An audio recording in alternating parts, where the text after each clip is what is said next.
ये है सूरज।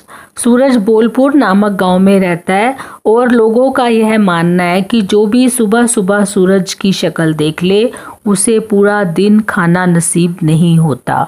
धीरे धीरे बहुत से गांववासियों ने इसे अनुभव किया और यह चर्चा पूरे गांव में होने लगी। लोग सूरज को इग्नोर करने लगे और टालने लगे। एक दिन सब गांववासियों ने सोचा कि हम इससे बहुत परेशान हैं, क्यों ना ये बात यहाँ के राजा को बताई जाए। यह सोचकर कुछ गांववासी राजा के पास जाते हैं और राजा को सूरज के बारे में सब कुछ बताते हैं। गांववासियों की बात सुनकर राजा ने कहा कि यह तो महज एक अंधविश्वास है, मैं इन चीज़ों में विश्वास नहीं करता। तब गांववासियों ने कहा कि एक दो लोगों के साथ यदि ऐसा हुआ होता तो हम आपसे नहीं कहते, पर यह पूरे गांव के लोग अनुभव कर चुके हैं। तब राजा ने कहा कि मैं बिना सोचे समझे इस बात पे कोई निर्णय नहीं लूँगा, मैं पहले खुद इसकी छानबीन करना चाहूँगा। इसलिए तुम ऐसे करो कि सूरज का बिस्तर मेरे सोने के कमरे में लगा दो और व्यवस्था इस तरह से होनी चाहिए कि सुबह उठते ही सबसे पहले मुझे सूरज का चेहरा दिखे, तभी मैं इसके ऊपर कुछ निर्णय लूँगा। इस तरह से सूरज के लिए एक बिस्तर राजा के सोने के कमरे में इस तरह से लगा दिया गया कि सुबह उठते ही राजा को सबसे पहले सूरज की शक्ल दिखाई दे। अगले दिन राजा सुबह उठे और उन्होंने सबसे पहले सूरज का चेहरा देखा। राजा का पूरा दिन बहुत ही अच्छा निकला, लेकिन जब वो रात को खाना खाने बैठे तो उनके खाने में एक बहुत बड़ी मक्खी आकर गिर गई।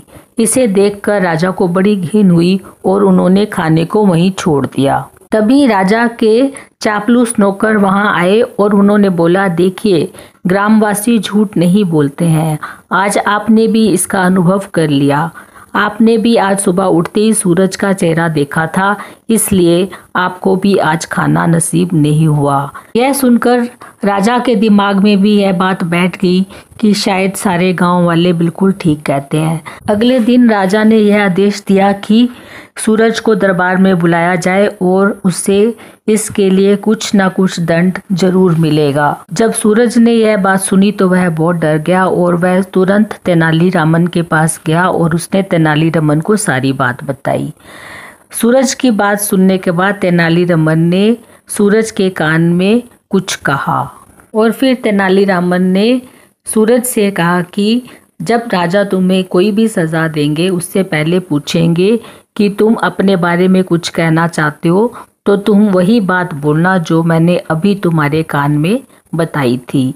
यह सुनकर सूरज राजा के दरबार में पहुंचा और राजा ने सूरज को कहा कि तुम्हारी वजह से सब गांववासी परेशान हैं और मैंने भी यह अनुभव किया है कि तुम्हारी वजह से लोगों को बहुत परेशानी हो रही है, तो मेरे हिसाब से तुम्हें यह गांव छोड़ देना चाहिए।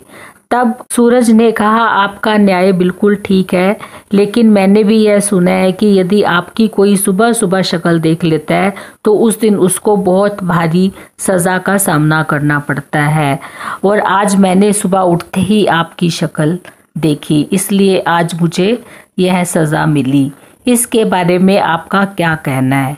यह सुनकर राजा जोर जोर से हंसने लगे और उन्होंने सूरज से कहा कि जो तुम बात कर रहे हो यह तुम्हारे दिमाग से नहीं निकली है, मुझे सच सच बताओ, ऐसी बात करना तुम्हें किसने सिखाया? तब सूरज ने कहा, आपने जब मेरे को बुलाया उससे पहले मैं तेनालीरामन से मिला था और उसने मुझे इस तरह से बोलने के लिए कहा। यह सुनकर तेनालीरामन को बुलाया गया और राजा ने तेनालीरामन की बहुत तारीफ की और जोर जोर से हंसने लगे। इस तरह से सूरज एक बड़ी सज़ा से बच गया। तो ये थी आज की कहानी।